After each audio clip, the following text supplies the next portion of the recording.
Blah, blah, blah, yakety yak, this is vaguely scientific, so on and so forth, etc., etc., etc.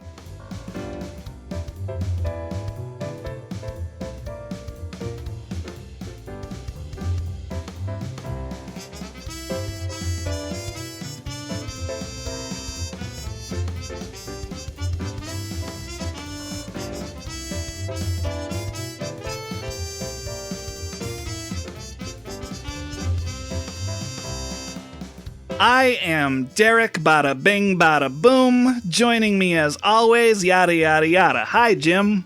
I'm here because that's what they pay me to do, even though I'm not paid. Yay! And fiddle-dee-dee-la-dee-da, our guest this week is Big A. Hey, what's up? Not much. We're recording a show. I'm glad to be here. Yay! This is the show where listeners send in questions to hear our vaguely scientific answers, and who knows, we might even get some of those questions right. But first, it's time for the fun science fact of the day, Jim. You said we might even get some of those questions right, and it made me laugh. Yeah. Well, here's the fun science fact. Consuming raw or undercooked meats, poultry, seafood, shellfish, or eggs may increase your risk of foodborne illness, especially if you have certain medical conditions. Yay. That was kind of fun. It's certainly a fact. It's a fact, and there's science involved. Yeah. Actually, here's a bonus one, because I found this out, and I think this is true. If it's not, I'm going to cut it. I believe, if I read correctly, that botulism toxin doesn't have any really strong taste to it. So if you're eating something filled with botulism, you may not even know it. Oh, I'm getting it confused with other things, because I know I've heard the word botulism. That's like the one that you get in like aluminum cans that have dents in them and stuff like that. I feel like when I hear botulism, I just think debauchery. I was going to say, when I think of botulism, I just think of Botox. Yeah, because that's what that is, right? Yeah. Well, what I know about botulism, and I had to verify that it is in fact botulism, is that honey can potentially give you botulism. Oh yeah, I have heard that. Honey is very good for if you have chapped lips, but there is a chance that if you have like cracked lips, it can infect you. Oh, so you gotta interesting. Be careful. I know that's also why you shouldn't give honey to like a baby. Yeah. I guess we have to develop a botulism resistance or something. Just need to find the right baby. Yeah. All right. One of these babies is the right one. Let's test them all with botulism. All right. Well, before this escalates further than this, I think there is a little bit of housekeeping that we have to clear up before we move on to our first question. So I'd like to take a moment to visit that segment we like to call Stuff We Got Wrong and actually bothered to look up later. In episode 173, We're Not Gonna Say No to a Lightsaber, I mentioned that one of the various nerd culture weapons some collectors might like to have is the Keyblade from Final Fantasy VIII. Now, I know a lot of people really need me to know that I got that wrong, and I did misspeak. However, I would like to point out that I didn't misspeak by saying Final Fantasy VIII. I misspoke when I said Keyblade, because I meant to say Gunblade. I was intending to refer to Squall's signature weapon from Final Fantasy VIII, rather than the whimsical hammer they call a blade for some reason in the Kingdom Hearts franchise. Yes, I did misspeak. I have no problem owning it when I've got something wrong, but I wanted to at least make it clear what I was actually wrong about, so there. Yeah. I think that Gunblade would be very cool and very impractical. It looks cool. It shouldn't function. I feel like, we had like a bayonet is kind of like a gunblade in a sense. Yeah, I know there are models of like pistols in the cross guards of like some pirate swords, but I don't think there's any evidence of them like really being that successful. But so there's that taken care of. And now we can move on to our first question and get a bunch of more stuff wrong. All right. So question 1 this week is, Why are lions the king of the jungle? What animal could dethrone them? I reference Extraordinary Comics a lot in this podcast, and there are 2 Exo comics that I would like to reference, and I will put them in the show notes so that they are much funnier than I'm going to describe them. The first one is about a lion that says, "I'm the king of the jungle. See that tree over there? King of it. See that ant over there? King of it. No internet, though." So I don't know why you'd want to be king of the jungle. There's no internet. So That's fair. Well, I have really only one actual good answer to why lions are the king of the jungle. I'm glad one of us has an actual good answer to this. I mean, it's not like elaborate or anything, but I did learn this. The word jungle actually originally comes from Sanskrit and then is translated through Hindi from Jungala. I do not know how to pronounce that, which means rough and arid terrain. And then I believe through Hindi it is used to refer just to wilderness. So the lion is the king of the wilderness in that sense, which is a bit more believable. Yeah, that makes sense. Yeah, because one of the things that I think is important to point out is that the lions don't live in the jungle. So yeah, they live on the savannah. But I mean, I guess that in theory, there are a lot of ways that, like a king of a place could be a king in exile, or maybe they're visiting somewhere else. I don't know. Yeah. Well, I looked at why are lions, disregarding the fact that they don't live in the jungle, why are they the king? I guess it typically refers to the fact that they are pretty high on the food chain. So they're the dominant species of an area, but there are other similarities that lions have to kings, which is kind of neat. They tend to be a community that is led by one male, and so the pride of the lion, they are all pretty cooperative and kind of serve, I guess, the one alpha figure of the pride, but unfortunately, despite what Disney told us, they don't have hereditary lines of rule. And it's actually really common for lions to be overthrown by other more powerful males fairly regularly. Huh.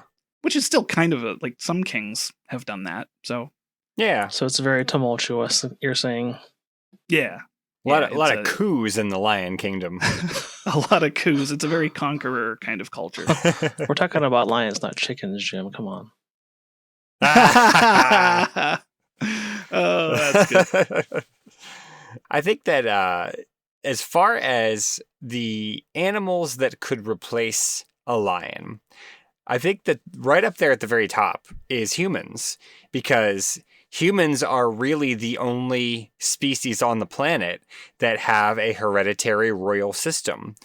We certainly don't see that with any animals where bloodlines are kept and really adhered to as far as like leading a pack and that sort of thing. Mm-hmm.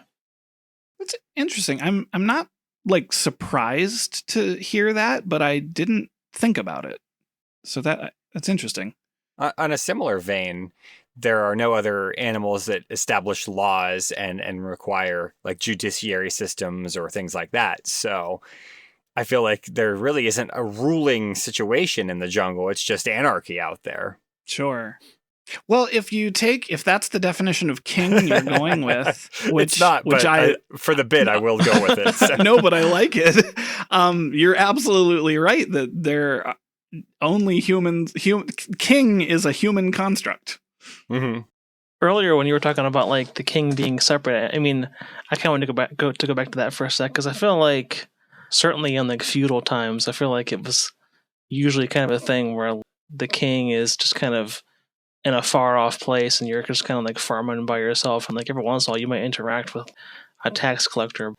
In that sense, you're not really dealing with, the king like on like a personal basis where he is like dominating you. So I feel like there is like a similarity there, I would say.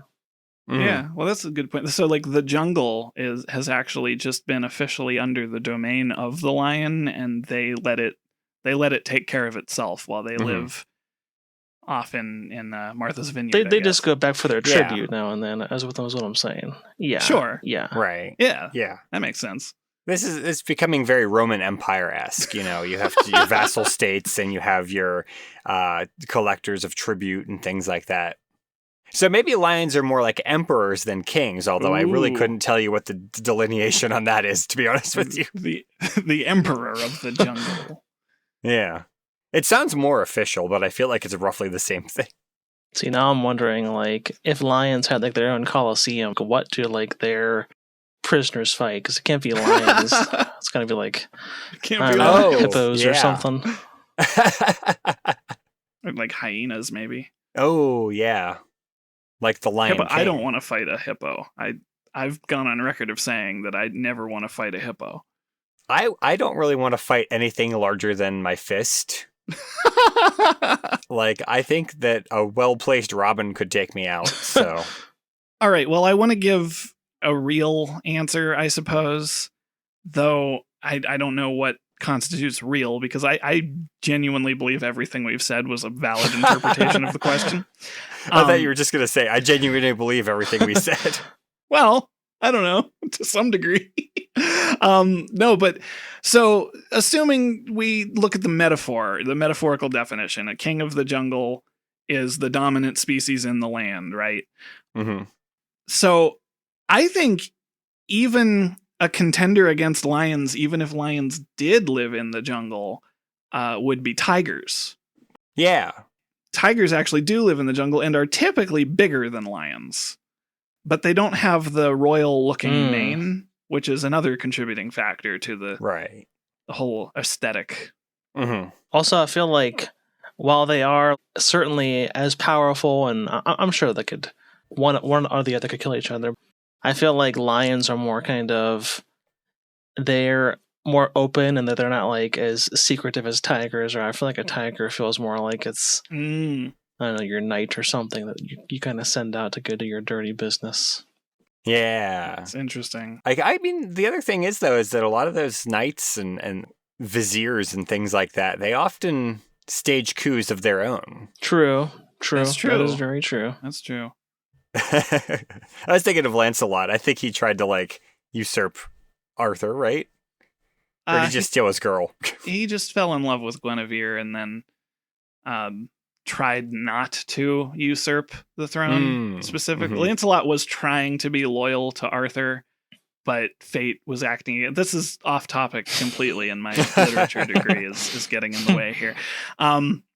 Yeah, that's a very complicated story to summarize in the amount of time we have right now. Fair enough. To get back a little bit on track, I just had to verify this, that tigers are solitary animals. So while they could be like a dominant species on the food chain, they're not like commanding anyone, which is another contributor to lions being regal. Yeah. Tigers are more just, barbarian conqueror, eat what I want. But it is worth mentioning that Rudyard Kipling specifically chose the tiger to be the threat in the Jungle Book, in which I believe the king of the jungle is an orangutan. Self-proclaimed king of the jungle. Right, yeah. So the other Exo comic I wanted to bring up, and I was waiting for the second half of this question where we started nominating new people. Oh, okay. Stars the main character. Wow, I can't necessarily call her the main character, but I kind of. Basically, Li Chen walking through the jungle, singing. I don't know the name of the song, but it's the "In the Jungle, the Mighty Jungle," that song. The lion sleeps. Yeah, but she's singing it as she's walking along, and she runs into a herd of penguins. And these penguins stare at her with cold, dead eyes, and then one of them puts a crown on their head. And Li Chen very nervously continues to sing, "A weem away, a weem away."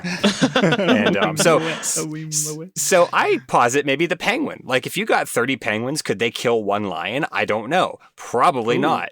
But you're gonna start a new internet trend, I think. Who would win, one lion or 30 penguins? I'm inclined to say a lion would beat 30 penguins. I mean, I don't think penguins this might are good be in a a little fight. bit of a stretch, but I mean, they do have emperor penguins, so I mean, That's true. Emperor penguins. I don't think they live anywhere near the jungle. No, but I mean, neither do lions. yeah, that's even more bourgeois. Like they're so far removed. They're fighting. They're fighting over the territory. They don't have to be there in person. Yeah. Right. Okay, emperor penguins. Now we're on this line of thinking. I'm thinking king cobra. Ah, yeah. Basically just anything with king or emperor in the name. You don't call them king lions. Right, no. And maybe they should have. Maybe they should have.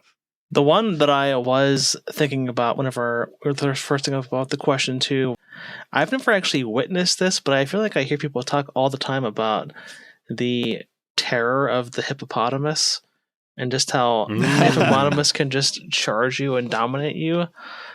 I'd be curious to wonder how many hippopotamuses it would take to actually take out a lion, or at least a pride of lions. Because I'm sure if they got that actual drop on the lions and then just charged in and got that first. Right. Yeah. I don't know. Like, I feel like I want to see that play out. I mean, 1v1, I'm going to say a hippo is likely going to win against a lion. Right. But I don't know about... Because lions also aren't really pack hunters to the same degree as a lot of other animals. So, like, a male lion that is, like, the dominant of the pride will defend its territory against other lions or other, like, threats. But they will be taken down by, like, elephants and a bunch of hyenas a lot of times. So yeah, it's hard to say with like fighting a whole pride of lions, because then you have all of the hunters involved too, and like how's that going to go? I don't know. Right.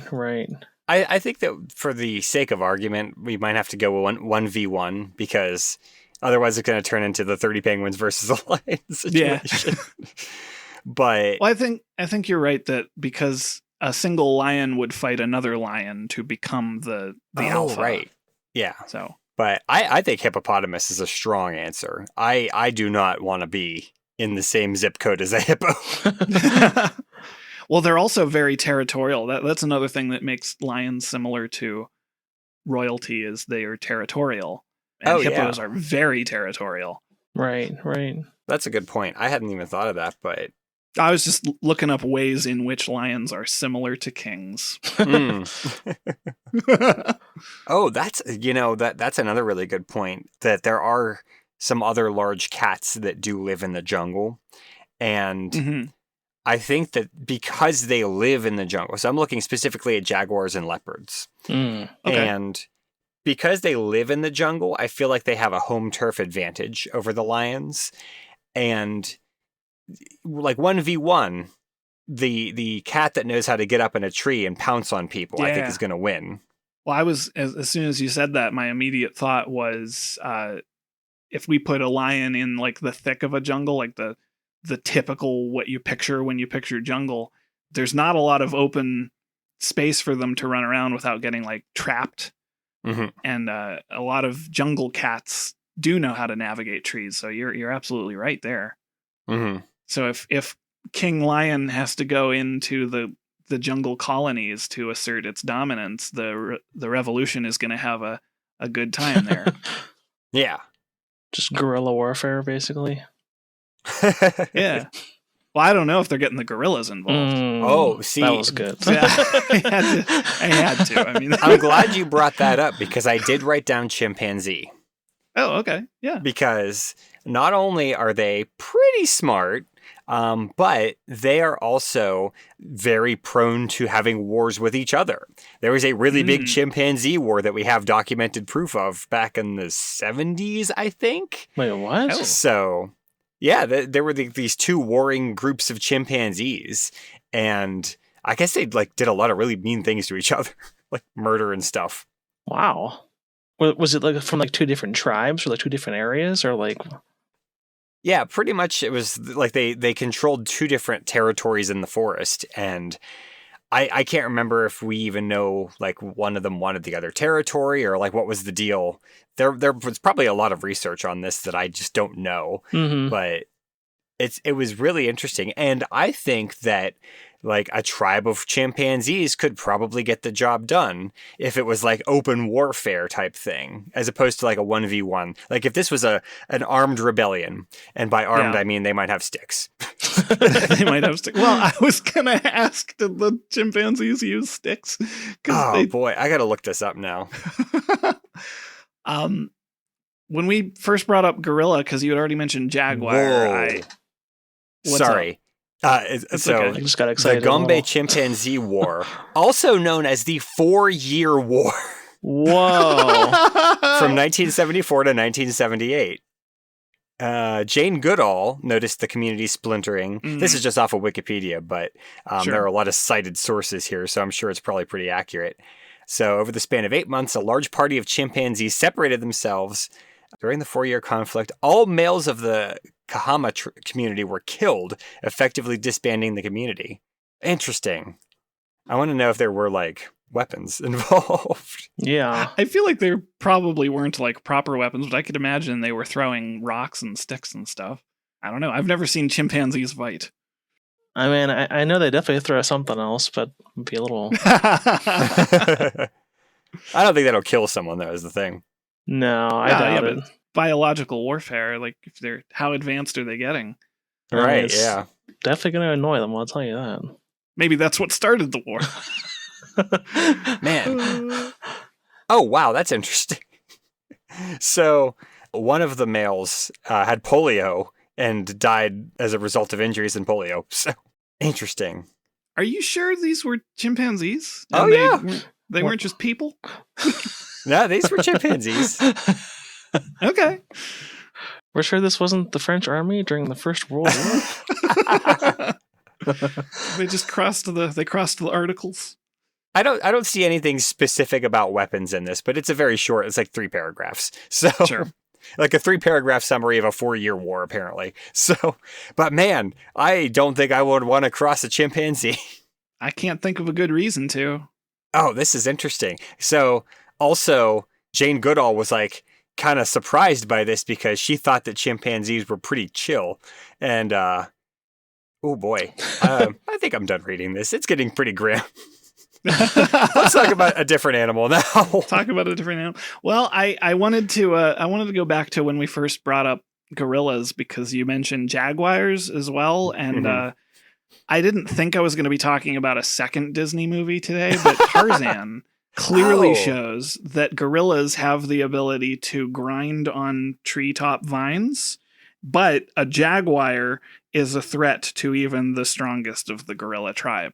So. As we all know from Disney's Tarzan, those are facts. Yeah. I have to watch more Disney movies. That came out in like, I guess the early 2000s when like grinding and roller skating and stuff was like really popular with kids. I feel like it dates it a little bit. That makes sense. I'm going to get hate from all the Tarzan fans. So. I was also looking at, apparently there are some groups of elephants that live in the jungle. That being said, unlike a lot of the ones that we've talked about so far, elephants are generally pretty chill. Yeah. I don't think the elephants are going to even really be all that interested in staging a violent rebellion against the lions. So, yeah, you're usually just defending themselves from lions if they even interact. Yeah. Though, I mean, if the lions push too far, they may eventually have to defend themselves politically as well, and then like they'll have to nominate a leader, and everyone will be like, "We want you to be our king, elephant leader," and he'll be like, "I don't want to be the king. I want this to be a democracy." I keep turning this into the American Revolution. I don't know why. Because we're talking about armed revolution, I presume. I guess that's fair. We are. The elephant will serve for 2 terms and then he will abdicate. Well, see, what I was going to say is instead of like, a 4 to 8 year cycle of elections, you have a 4 to 8 year cycle where one lion just fights off the other one and becomes the new dominant male. Well, turns out that's pretty close to what actually happens, is the thing. And that was I was comparing and contrasting kings to lions. Mm. And one of the things is they don't have hereditary line of kings. Like a lion's cub is not necessarily going to be the next king. And most dominant lion, I don't know if alpha is the correct term, but that's what I'm going with. Most alpha lions don't actually stay in that position for more than a couple of years because younger, stronger lions will take them over. And this is, I guess, also getting into the grim, morbid territory, but it is very common for a lion, after overthrowing the former lead lion, they will also kill all of the cubs of that lion. Oh, that makes sense. So they do kind of have like a bloodline, like evolutionarily speaking, I suppose. That's the part they didn't show you in The Lion King. Yeah. Actually, that's what was going to happen to Simba. I was going to say, actually, he did almost kill Simba, but he just sort of drove him away instead. That's Jim. I'm mad at how good of a point that is. Scar was trying to wipe out Mufasa's line, and then Simba grew up and came back and did have to fight Scar for dominance. So, dang it, Disney. And you thought it was just Hamlet. And then you thought it was it turns out it was Hamlet and then some. I was also looking at anacondas, and one of the big problems I had, but after a while I just stopped caring, was the fact that a lot of the animals that came up in popular searches for very similar questions were things that lived in the Amazon rainforest, which famously does not have any lions in it. And after a point, I was just like, whatever, it's fine. Because we're talking about king of the jungle, which is, a vague enough term that I could say the top jungle animal on the planet. And okay, yeah. Anacondas are pretty dangerous, but they're also not really super aggressive. Like, I feel like they're not going to be... They're going to be like the sneaky whispering in your ear sort of like second in command that's sort of trying to feed you bad advice so that you make mistakes. That's what I think an anaconda is going to do. Oh, that's fair. Yeah. Like Kaa from the Jungle Book. Yeah. I don't know if he's supposed to be an anaconda. I don't know if it specifies. I don't know. That's a good question. I'm going to look that up. Indian python. Oh, okay. I think snakes in general pretty dangerous, but also not really royalty material. Yeah, that makes sense. I certainly wouldn't want to get into a fight with a snake either, especially one that could swallow me. Oh, that's another good one, is caimans. They live in the Amazon too, but caimans are pretty powerful animals, and I think that I'm a big fan of the caiman, even over the crocodile and the alligator from time to time. I don't know enough about the difference. I don't either, but I think that they're just cool, and they have a different kind of name that you don't hear too often. So instead of one of the two normal ones, I picked the rare one. What about a gharial? I don't even know what that is. Oh, it's a crocodilian type thing. I don't think I've heard the word crocodilian before. That was a $10 word. Yeah. I think I used it correctly. I don't know. I mean, I trust you. I'm just impressed. That's what I'm saying. Yeah. Gharials are those ones that have like the really like narrow snouts. Okay. Again, I do not know enough about them to know the difference between all of them. I think we have some solid choices here. I feel like what would your opinion be on like any kind of like flying animal? Because I feel like an eagle is not going to be able to kill a lion necessarily. They can kill a lot of things, and they're also in no danger of the bigger like land predators. So like they can rule from above. I mean, I would argue that a predatory bird could easily not necessarily kill a lion, but blind it. Like go for the eyes with its talons. But I also don't know which kind of birds of prey might live in a jungle. That sounds Shakespearean there, I'll tell you that. True. Yeah. Yeah. I was thinking, I think that dodo birds used to live in the jungle, and they don't anymore. So they can't be kings, but... Well, that was the humans came in and proved your very first point. Yeah. Right.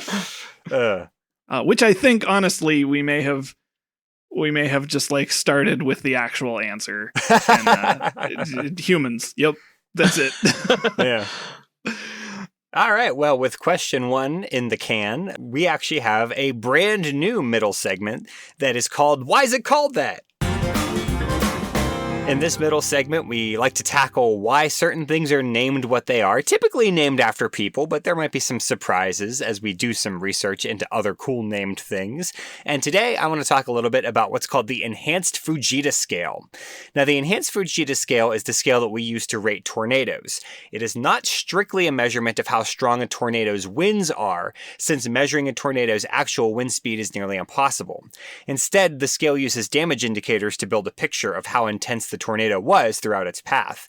But the scale itself is named after the creator of the original Fujita scale, Ted Fujita.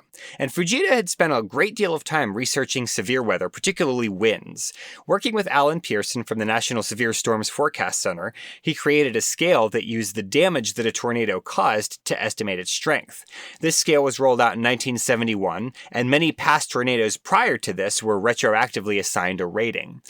Now, initially, Fujita had attempted to match the scale to what's called the Beaufort scale, which is used to measure winds on a more standard basis. So this would create a scale that ranged from F0 to F12. However, this evolved into the scale that we're familiar with now that goes from 0 to 5. On occasion, Fujita had considered giving some of the strongest tornadoes he researched an F6 rating, but in the end, none of those ratings stuck.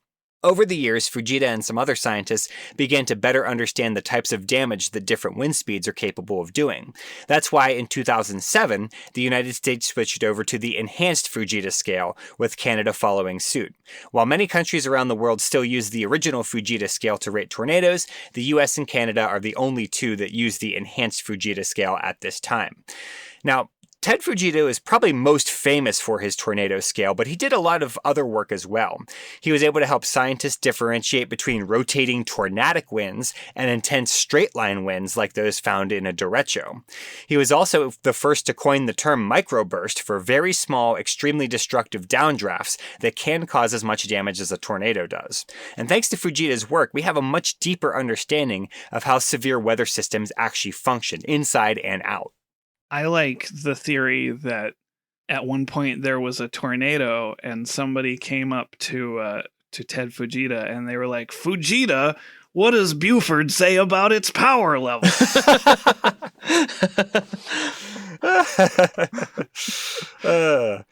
One of the really interesting examples that I saw regarding some of the research he did, I can't remember where exactly it was, in Indiana somewhere, there was a tornado.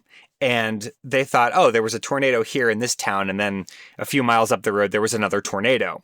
And Fujita went in, and he looked at the damage and how the damage kind of fit together. And he was like, well, this one was a tornado. This one was just really strong straight line winds. Because this storm over here, you could see the damage sort of like rotated around a center. And this was things are all blown over in the same direction. And like, that was the kind of stuff that at the time, people didn't really stop to think about. Because during severe storms, we don't really stop and take stock of what happened. We just know that it did happen. That's interesting because it's kind of like finding like a bullet trajectory in forensics or something. Yeah, I was thinking the same thing, or like some people who are like experts in like blood splatters. Yeah. Yeah. And that's pretty much how the whole Fujita scale works, especially the modern enhanced Fujita scale, is that because it's really hard to find out how fast a tornado's winds are at the core. So the only way you can really tell is by looking at the kind of damage that it does as it passes by. And so it really is exactly like you were saying. It's forensics is what it is. Yeah. So it turns out that Fujita actually was a tornado. And that's how he could get into their head, and he masqueraded as a tornado expert. Because you said blood spatter, I thought Dexter. And, yeah, that's exactly how it worked. No that's question. how it worked. He was a tornado, but he wouldn't kill anyone who was good. He just yeah, he was a tornado that killed other tornadoes. He only went after other tornadoes. Yeah. All right. Well, that was a fun news segment that I look forward to doing more of in the future. Mm-hmm. In the meantime, though, we do have a second question this week, and I think this one's going to be a good one. Question 2 this week is, how do you get good at rock, paper, scissors? Oh boy. You just get good. You just get good. I mean, if we have to explain it to you, you're not doing it. Yeah, it's what did the youth say? It's a skill issue. One of the things I was looking into was the idea that you just cheat. You just throw whatever you're going to throw after the person in front of you has already thrown theirs. So if you judge being good at something by your win rate, fair. Well, unfair, actually. I mean, unfair, but like fair answer, I suppose. Yeah. I don't think that person is going to play with you anymore, but No, but like at some point, nobody wants to play with you because you're too good. But yeah, true. Yeah. Well, I looked into the statistics of rock, paper, scissors here because there's a lot that goes into. There's psychology, there's probability, and there's game theory that all kind of apply this. And the real actual answer to this is it's practice, just like any other game, but specific ways to practice. A lot of people have the idea that it's random, and it isn't. You can actually read your opponent. However, a lot of people have misconceptions about how to read opponents. So I've read studies where they found out that statistically speaking, rock is the most thrown symbol in rock, paper, scissors. Yeah, I have seen that a couple places. Yeah, 35% according to FisherSci.com, Fisher Science Education.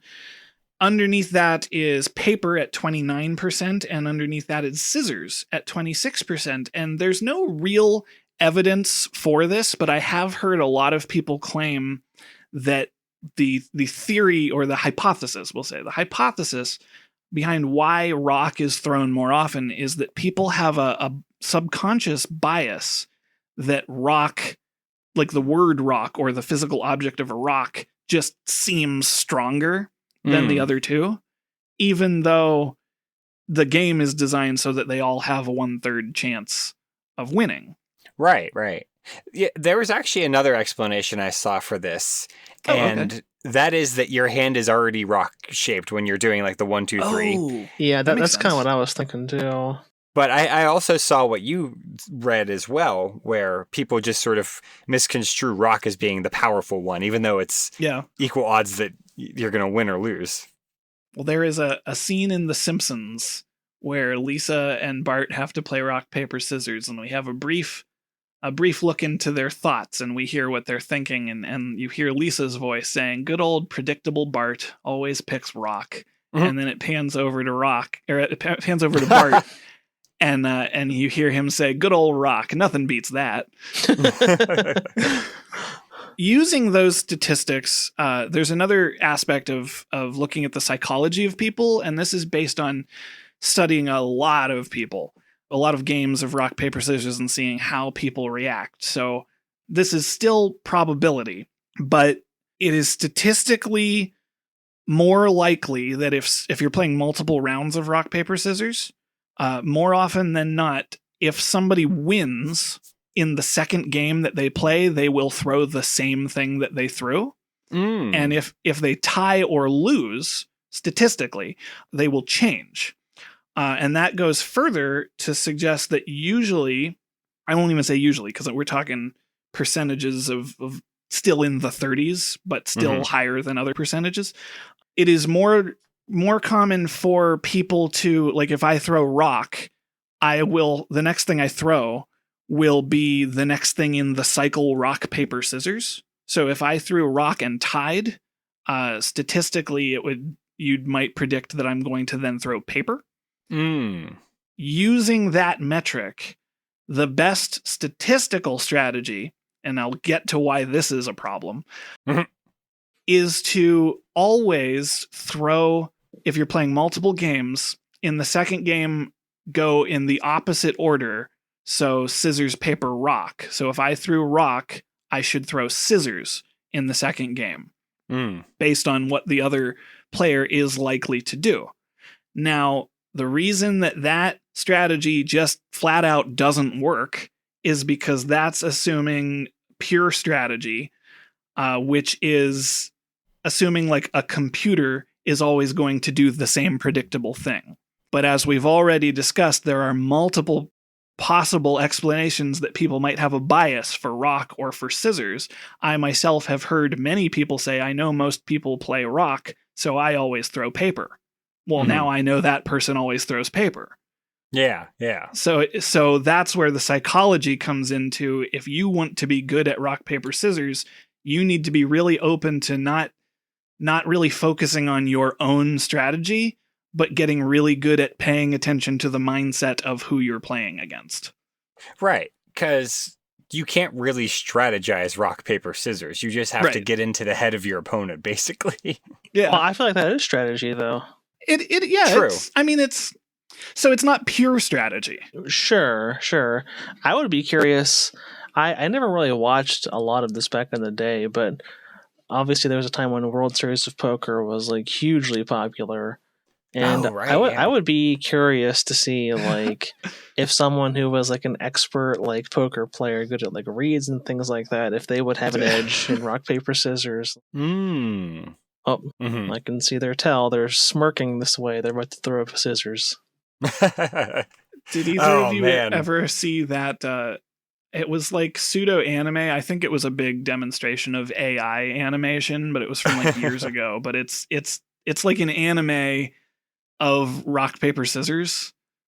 Maybe? I think I might know what you're talking about, because as soon as you've said about getting in the mindset and the way that you said it, it made me think of like a shonen anime.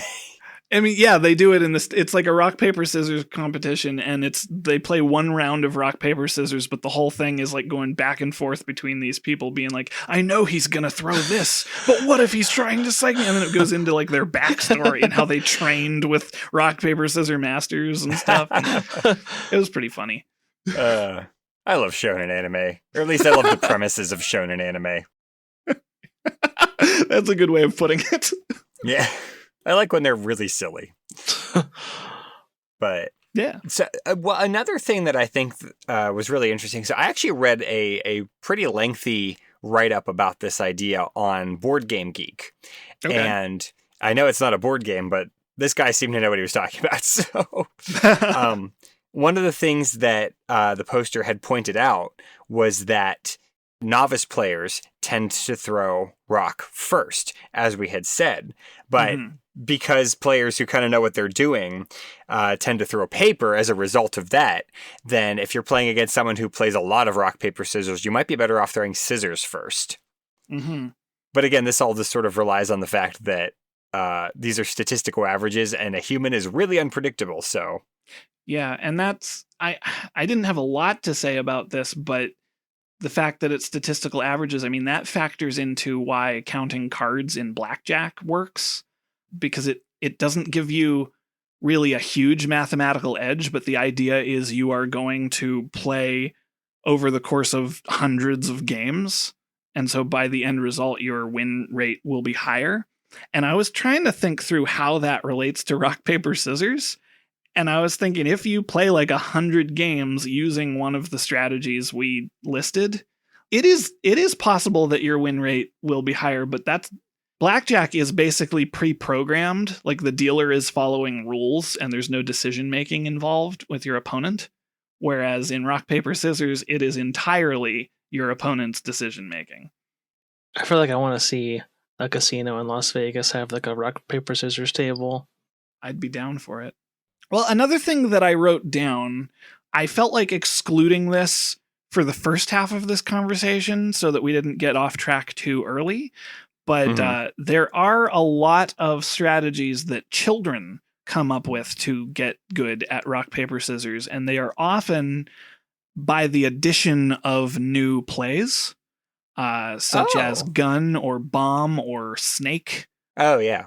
I feel like that's a way if you want to just rebuild the game to get better at it. I thought maybe that's where you were going for a second, because I didn't want to call you out when I was doing the math on your percentages, and I was like, I don't think that adds up to 100. I don't know. That study is from they probably rounded it. I don't know. others in there maybe somewhere. people like through the game or something, and certain percentages of. I remember when I was a kid though, I definitely tossed gun out there a few times. I remember people not ever agreeing on like this is the kind of difference between two different mindsets of children, I guess. The one kid that would be like, I play gun, it beats everything and I win. Yeah. And then there's the other kid that's like, well, there has to be rules. So does the gun what beats the gun then? And like, I don't know that I agree with either side of that argument. Yeah, right? I mean, I feel like that is a rule technically. Yeah. It's a rule. Yeah. Yeah, I'm trying to think of, like, I feel like a rock might be able to beat a gun, but you can shoot a rock and it will break. Well, So now we're talking about rock scaling. How big is this rock? I mean, there's the old argument, rock rips through paper. Yeah. You can argue the logistics of if you are allowed to make a case for why you should win in Rochambeau, that like changes the whole game. Right. Yeah. I was gonna say I can definitely remember people back in the day who would do like Spock as well. Although I feel like yeah, from the Big Bang Oh, Theory. yeah, I feel like whenever I remember that. is that where it originated from? I thought it was older than that, or maybe I remember it from elementary school. yeah. That's so what it was I before. thought too. Yeah, I just know of it from the rock, paper, scissors, lizard, Spock thing from the Big Bang Theory, but I'm sure people did it way before that. right. Yeah, Yeah, I think that Big Bang. I never watched Big Bang Theory, but I think that Big Bang Theory was referencing a thing that already exists. right. I think it's also worth considering that the only winning move is to not play. Ooh, well that's how you don't lose. Also, don't win, I suppose. Yeah. You also don't win because you like but then the greatest victory is the battle not fought. Yeah. We're getting very philosophical now. Yeah. What is the thing that Sun Tzu said? It was don't fight a battle that you haven't already won before you start, or something like that. I'm paraphrasing. Sure. I feel like one of them is like the most efficient way to win a war is to like have the enemy surrender. Or I know that's definitely the wrong way to say it, but it's something like that. There's also don't interrupt your enemy while they're making a mistake. That's stuff from Big Bang Theory. So now we're getting into art of war. How do you mind game your opponent in rock paper scissors? And that's so intimidation tactics is just like, oh, I'm gonna throw all three of them, and there's nothing you can do, and you'll psych them out, and they'll get confused.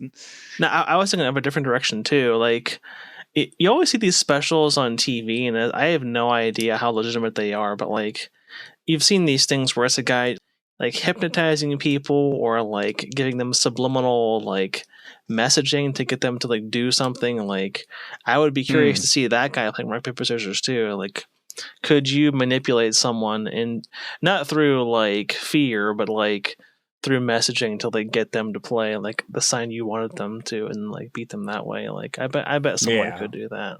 Mm-hmm. I want to know how different the game, because that's one of the things that I wrote down doing psychology is its practice, because you have to get good at reading your opponent very quickly, because rock paper scissors is usually 3, 2, 1 shoot. Yeah. And if you play multiple rounds, they're just like subsequent, like one right after the other. In quick succession is the phrase I was trying to think of.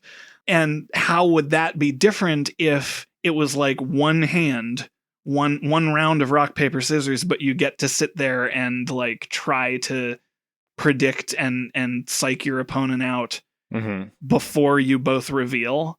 That would be a very different like looking game, but still technically just 1/3 chance for each of you. Yeah. Actually, that reminds me of a really interesting thing I read about a rock, paper, scissors robot. And so it was developed by the Tokyo University of Science. It's called the Jenkin robot. And it says that it has a 100% success rate. And the way that it works is that it has a 1 millisecond camera. Like that's the speed at which it can image.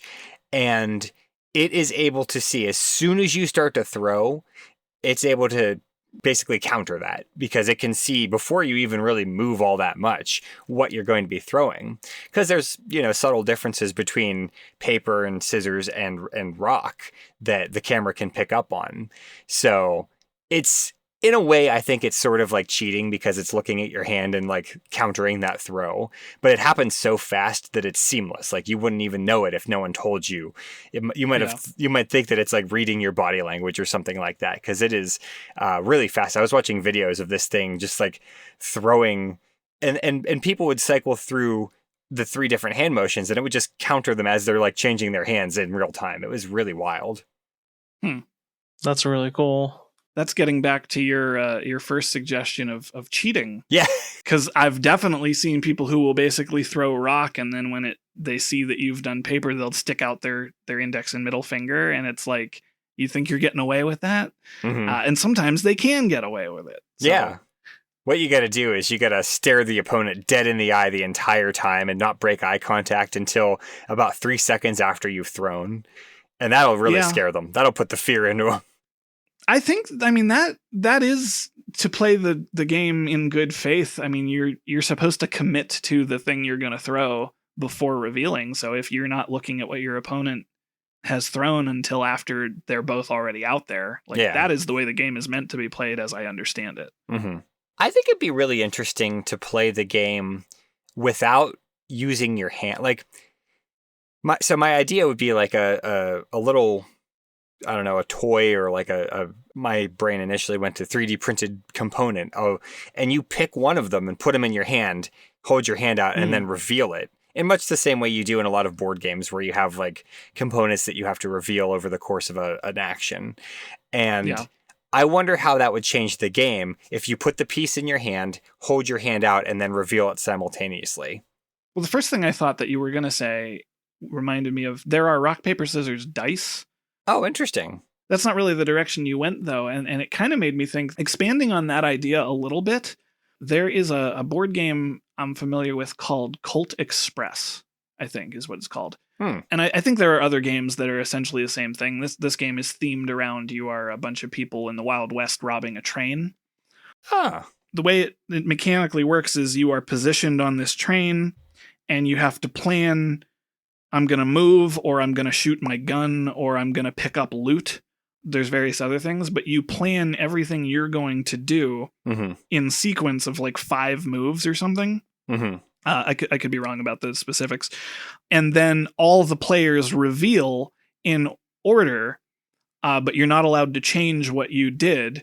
And if you were going to shoot your opponent, for example, and they played a move card, then they're no longer there and you miss. And so there's kind of that level of, you've picked a thing trying to predict what your opponent's going to do already, and then let it play out. And that's kind of what you're suggesting, and then just like done multiple times, I think. Yeah, I mean, more or less. And I think it really would change the way that the game sort of functions as far as like the mind game aspect of it. Yeah. And then there would be a whole new subconscious biases in play. Like, I like the D6 better than the D4, so I'm going to pick that one more often. Or whatever little object you're using. Yeah. I always think it's interesting to see how games get around some of these exact problems that we're talking about. Because, I mean, rock, paper, scissors is a very pure game. There is not a whole lot of wiggle room in that game. And the more complicated your game, the more you have to sort of simplify and streamline things like this. Yeah, that's an interesting point, that it's simple, but there's like a surprising amount of complexity to it, assuming you are like genuinely trying to be strategic and not just throwing symbols randomly. Yeah. But in principle, it's just, you have an option of 3 things, and so does your opponent, and that's the whole game. And that kind of makes me think, I mean, chess is more complex than rock, paper, scissors, but essentially it's not that complicated of a game. Like, you just have to learn what each of the pieces can do, and then you know how to play every game of chess. Yeah. But there are still people writing books on like how to optimize playing chess. Well, I feel like part of it too is, I know this is probably the wrong term, but I'm thinking of, Is it the Heisenberg principle, where like when you measure something, then it changes? Is that the right thing? Yeah. So I mean, like, part of it too is, even with all this like statistical knowledge and like studies and stuff, I feel like as people learn more about how to play, then it kind of invalidates it immediately, because then everyone has that knowledge, and then Yeah. there's that kind of phenomenon going on too. Well, that's right, because if as soon as enough people hear, and this is obviously if you had a big enough sample size, as soon as enough people heard that, 35% of the time people will throw rock, well, that is then going to skew that percentage, because people are going to start favoring paper, assuming that that is true. Right. Yeah. And then eventually another study will show, like 40% of people throw paper, so then people are going to start throwing scissors. There's a meta. There's a meta, which is which is one of the things I was saying, going purely off of the statistics, I think is just not how you get good at rock, paper, scissors. Yeah, it's a meta that can never be solved. Right, yeah. It's evolution. There's one other strategy that you could really just go for, and this might pay off, it might not, but the idea of, if you don't throw paper, I will hit you with this steel chair. And if someone told me that, intimidation tactic. Yeah, if someone told me that, I'd be like, all right, I'm throwing paper. I don't need to win this bad. Well, it depends what you're playing rock, paper, scissors for, I guess. That's true. Yeah. If somebody is that desperate to win rock, paper, scissors, there may be high stakes. Yeah. Good point. The threat of violence because of my pride. Yeah. Like, well, there.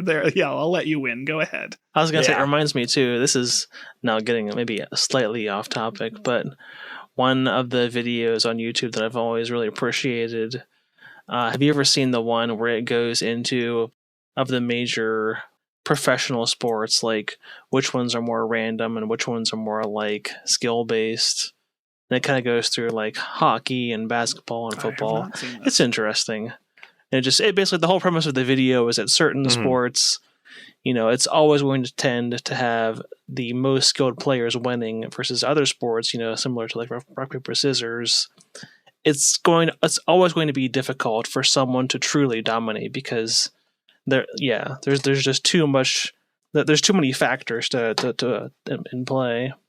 On that point, like, you're absolutely right, but I do want to say, because I've heard the counter to this argument before, where there have been people who have said no one can really get good at rock, paper, scissors, and I think you absolutely can get good at rock, paper, scissors, but you are correct that you're never going to be unbeatable at it. If you're the most skilled rock, paper, scissors player, you're still only going to be slightly better than an average rock, paper, scissors player. Yeah, yeah. And that's, well, you brought up the World Series poker tournament before, and I think, like, there are people who are really good at poker, but they still can't pick what hand they get. Yeah. And you could be really good at rock, paper, scissors, but if you're playing against, like, a 3-year-old, you can't get in the 3-year-old's head. I think I've brought this up before on this show, but I don't remember why or if that is even true. There is a book series that I wish I could remember the name of. But it's a fantasy series where a bunch of people are playing Dungeons and Dragons, and they go into the world of Dungeons and Dragons and like become their characters, but they still have the minds of like modern day college students or whoever they are. And none of that is important, but there is a scene in it where the fighter, or the swordsman, one of the main characters, has to fight an enemy who is reported to be the greatest swordsman in the world and like a master sword fighter. And what the protagonist does is throw his sword at him. And it is stated that like the master swordsman did not expect that, because only an amateur can beat a master. Yeah. That's not always true, but like I think about that scene a lot, because I was like, that's a really fun little scene. That reminds me of one time I was playing Super Smash Brothers Melee against a bunch of like, professional Smash Brothers Melee players. And they were all like Fox and Falco and all the standard Melee picks for the meta of that game. And I was like, I'm being Kirby because I like Kirby. And Kirby's supposed to be like low tier, like nobody plays Kirby in the competitive scene. And I was doing really, really well because nobody plays Kirby in the competitive scene, so they don't know what Kirby can do. Yeah, that makes sense. It's like only an amateur can beat someone who actually knows what they're doing, and that's so true. Well, that's what happens when you get into there's a certain level of arrogance at play in that too, though, because Yeah. like I think part of being a master swordsman, Mm-hmm. to stick on that example, would also be the ability to size up your opponent. Yeah. So I think that factors in. Mm-hmm. I think the bottom line is throw scissors. Throw scissors. I mean, Yeah. really, like nobody does it. Mm-hmm. And it's also the coolest looking, like mechanically. It does feel more threatening than certainly than paper. What's the only one of the three that you can do like a snip? Like paper is just flat, rock is just your fist, but scissors you can like snip. Well, if the goal of the game is how much you can snip, then yeah, scissors wins all the time. Mm-hmm. Then yeah, that sorts it. Yeah. I mean, if you're not snipping, then why are you even playing rock, paper, scissors? I can't think of a reason. Yeah. All right, listeners, well, let us know this week, how do you balance Tornado against rock, paper, scissors? Ooh. Yeah, see? If you have any thoughts on that or anything else we talked about this episode, you can email us at feedback@vaguelyscientific.com, or you can comment on our blog, or you can like us on Facebook, or you can reach us at Blue Sky. I don't know if there's a verb associated with that, but we're at Vaguely Scientific. Hey, Jim, where do we get all these wacky questions? We get them from you, the listener. And if you have a question that needs to be answered in a vaguely scientific manner, please email us at questions@vaguelyscientific.com. If you want to get our episodes the minute that they're released, you can subscribe to our podcast on Apple Podcasts, YouTube, Spotify, and all the other great places that cool podcasts like to hang out. And subscribing and leaving feedback really helps us out, and so does telling your friends. And the more friends you tell, the more likely we are to crown you King of the Jungle. Our vaguely musical intro is composed by Anthony Pizzelli, and don't forget to check out our merch store over at vaguelyscientific.threadless.com. You know, you could sport some really great merch for Jeremiah's lava and algae balls, only sold in Ohio. You gotta spread the word for Jeremiah, because Cheap. yeah, but not so cheap that you should be afraid. I love the design. It's wonderful. Well, thank you to Big A for coming back and talking to us about lions and tigers and bears. Thanks for having me. It was fun. Yay! For Vaguely Scientific, I am Derek. I'm Jim. And I'm Big A. Wham bam, thank you, ma'am. Toodaloo, everyone.